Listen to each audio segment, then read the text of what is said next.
Série Verdades Bíblicas. O tema de hoje é Olhando para o Futuro. Durante 3 dias, as longas e cansativas horas se arrastavam. O voo 316, com seus 68 passageiros, continuava parado na pista do Aeroporto Internacional Kennedy, em Nova York, Estados Unidos. As autoridades americanas só queriam saber se uma passageira a bordo daquele avião não estava deixando o país contra sua própria vontade. Seu marido havia fugido para os Estados Unidos e ele queria que ela se juntasse a ele. Ela teria sido pressionada ou mesmo forçada a entrar no avião. Esse era o medo dele, mas agora, na presença de autoridades de ambas as nações, ela tinha dito: "Eu amo meu marido, mas ele decidiu ficar aqui e eu decidi ir embora." Ela teria feito esta declaração livremente, sem nenhuma coação? O advogado de seu marido declarou: "Não posso dizer com certeza. Não tenho como garantir. Afinal, ela é uma atriz." Atriz ou não, sua decisão havia sido tomada. Assim, após 72 horas na pista, o voo 316 ganhou os céus da noite. A nave do tempo está sendo retida na pista, aguardando certos passageiros tomarem a sua decisão. O livro do Apocalipse faz menção dessa realidade. Depois disto, vi 4 anjos em pé nos 4 cantos da terra, retendo os 4 ventos, para impedir que qualquer vento soprasse na terra, no mar ou em qualquer árvore. Apocalipse 7, versículo 1. Essa citação mostra anjos segurando os quatro ventos da guerra e da destruição. Anjos retendo o voo do tempo, restringindo ventos da violência e do terror, proibindo o fim da história por enquanto. Isso porque Deus não quer terminar tudo até que todas as pessoas tenham decidido o que querem fazer com seu futuro. Por essa razão, o juízo final ainda não chegou. A história tem sido alterada pela intervenção divina.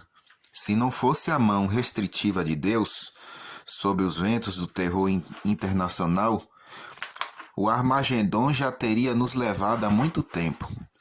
Evidentemente, Deus continua no comando. Deus faz com a história o que faz com as ondas do mar. Quando eu lhe disse: "Até que você pode vir além deste ponto." Não.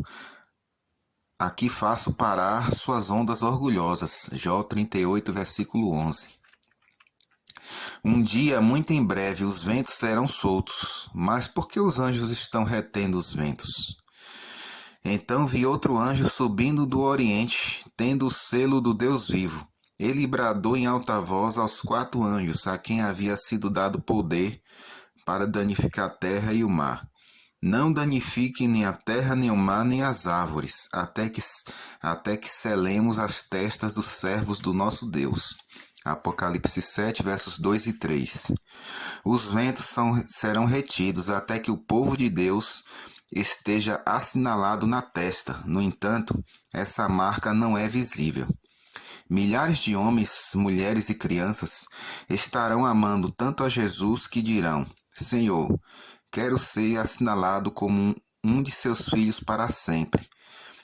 Mas outros milhares infelizmente dirão: "Obrigado, Senhor. Sei que o Senhor morreu para me salvar, mas não tenho certeza de que quero ser salvo. Prefiro seguir meu próprio caminho." O coração do Filho de Deus dói muito ao ver homens e mulheres rejeitarem o dom da vida que tanto custou a ele. Afinal, não quer que nenhuma pessoa se perca. O Senhor não demora em cumprir a sua promessa como julgam alguns. Ao contrário, ele é paciente com vocês, não querendo que ninguém pereça, mas que todos cheguem ao arrependimento. 2 Pedro 3, versículo 9.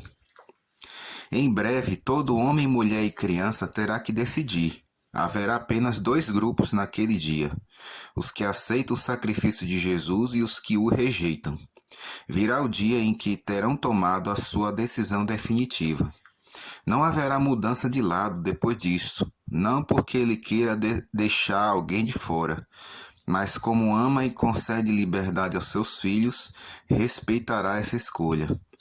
Naquela ocasião, Miguel, o grande príncipe que protege o seu povo, se levantará. Haverá um tempo de angústia como nunca houve desde o início das nações até então. Mas naquela ocasião, o seu povo, todo aquele cujo nome está escrito no livro, será liberto. Daniel 12, versículo 1. Os ventos soprarão e teremos uma época de problemas como este mundo jamais conheceu. As 7 pragas serão mandadas sobre os inimigos de Deus. As predições do Apocalipse atingirão seu cumprimento final e de acordo com o profeta Daniel, o povo de Deus será liberto. Depois disto, Jesus voltará. Você está pronto? Muitos estão brincando nos últimos instantes, e essa mensagem não apenas contém encorajamento, verdade e inspiração, mas também sérias palavras de advertência.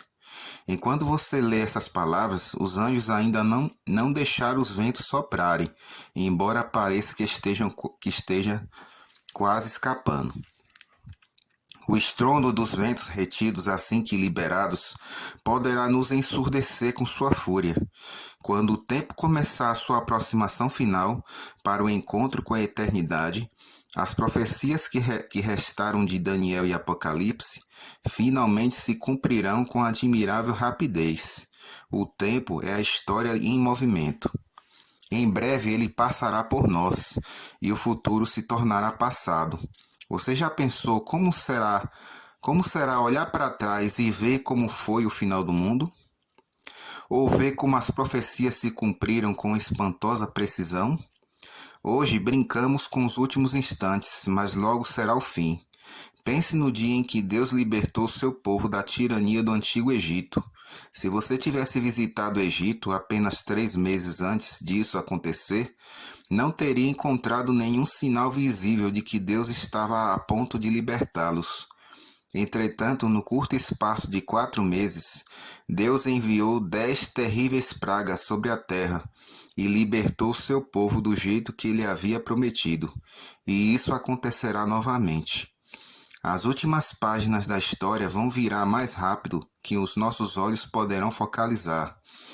Nesse meio tempo, o inimigo fará o máximo para desviar nossa atenção da única coisa que importa: preparar-nos para encontrar o Senhor. Jesus compara a nossa geração com os dias de Noé. Como foi nos dias de Noé, assim também será na vinda do Filho do Homem, pois nos dias anteriores ao dilúvio, o povo vivia comendo e bebendo, casando-se e dando-se em casamento, até o dia em que Noé entrou na arca e eles nada perceberam, até que veio o dilúvio e os levou a todos. Assim acontecerá na vinda do Filho do Homem. Mateus 24, versos 37 a 39. Aquela geração foi alertada durante 120 anos. Sem dúvida, houve aqueles que, quando ouviram aquela alarmante predição, convenceram-se de que Noé estava certo. Contudo, com o passar do tempo, a pequena margem de sua convicção se perdeu na rotina do dia a dia. Como poderia haver um dilúvio global? Eles eram autossuficientes demais para acreditar nisso.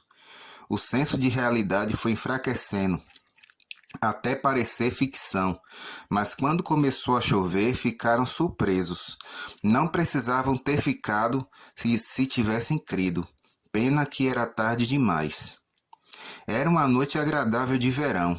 A tripulação de um avião conversava despreocupadamente quando um parque de diversão chamou a atenção. Alguma coisa estava errada. Não estariam voando baixo demais? O sinal de alerta de baixa altitude pode ter sido considerado mais uma tolice que uma advertência. Mas aquele sinal era mesmo o último, antes do ponto de onde não há volta. 6 segundos antes da queda, o comandante disse: "Tudo o que temos que fazer é encontrar o aeroporto." "Sim", disse o copiloto. Os 2 homens gritaram cerca de meio segundo antes da queda. 10 meses depois, após a cuidadosa investigação, o relatório do Departamento Nacional de Segurança em Transportes fornecia esta manchete: a queda do avião em que morreram 72 pessoas deveu-se à conversa fiada do piloto. Distraído com coisas banais, O piloto havia perdido o senso do perigo. Não deixe isso acontecer com você. Pode parecer que Jesus não voltará tão breve quanto pensamos, mas ele voltará. Ele veio uma vez, não veio? Prometeu voltar e ele fará isso. Mas há um risco. A ficção e a fantasia invadiram nosso lar e a nossa mente. Há o perigo de que o nosso senso de realidade, ao olhar para a vinda de Jesus, esteja tão afetado que esse acontecimento se torne apenas mais uma ficção. Enquanto estamos sonhando, construindo nossos castelos e vivendo fantasias, o real pode estar confuso e perdido no irreal. O Salvador pode irromper pelos céus e nos encontrar distraídos com o nosso faz de conta, extasiados pelo filme da noite passada e despreparados para o encontro com Jesus de verdade. Duas alunas do ensino fundamental estavam num canto da sala, com lápis e papel. Pela expressão do rosto, estava claro que faziam alguma coisa muito importante. Estavam fazendo uma lista.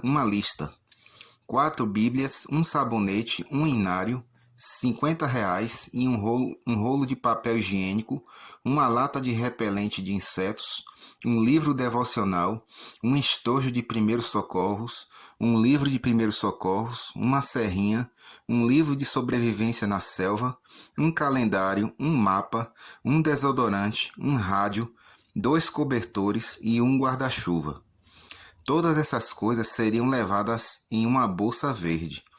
Pode parecer que elas estavam se preparando para um acampamento, mas as garotas leram na Bíblia a predição de Daniel sobre um tempo de tribulação como jamais se experimentou, e isso causou uma impressão profunda na mente delas. Elas conversaram sobre esse assunto por um bom tempo com os pais e ouviram também o pastor pregar sobre isso. As garotas estavam planejando uma grande fuga e queriam levar consigo naquela bolsa verde as coisas que desejavam ter em tal situação. Pode parecer ridículo, mas as duas garotas, naquele exato momento, possuíam uma coisa bem mais necessária do que tudo isso. Elas tinham uma fé genuína e sincera. Elas realmente criam que Jesus viria em breve. A prioridade delas era estar preparadas para aquele dia. Talvez poderiam estar mal orientadas sobre como se preparar, mas estavam levando a sério.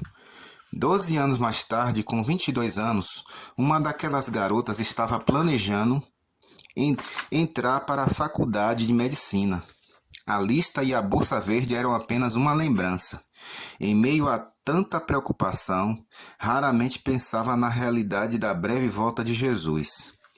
Algumas vezes, mentalmente, ela ouvia aquela garotinha inocente do ensino fundamental dizendo: "Ele virá em breve." Mas em seguida ouvia sua própria voz dizendo: "Calma, você está esperando há 22 anos, o que a faz pensar que ele virá agora?" E aí uma sensação de medo a dominava. Tenho tanto medo de algum dia eu dizer: "Quieta, garotinha." E nunca mais ouvi aquela voz. Nada pode ser mais perigoso, pois o grito confiante de uma criança é precioso. O envolvimento com as coisas materiais e o ritmo da vida podem facilmente nos desviar daquilo que realmente é importante, das verdadeiras prioridades. Não deixe a verdade adormecer em sua mente. Não permita que tal atitude seja real em sua vida. Olhe para o futuro. Deus vai guiar e cuidar de você. E a pergunta é: você está pronto para o encontro com Jesus?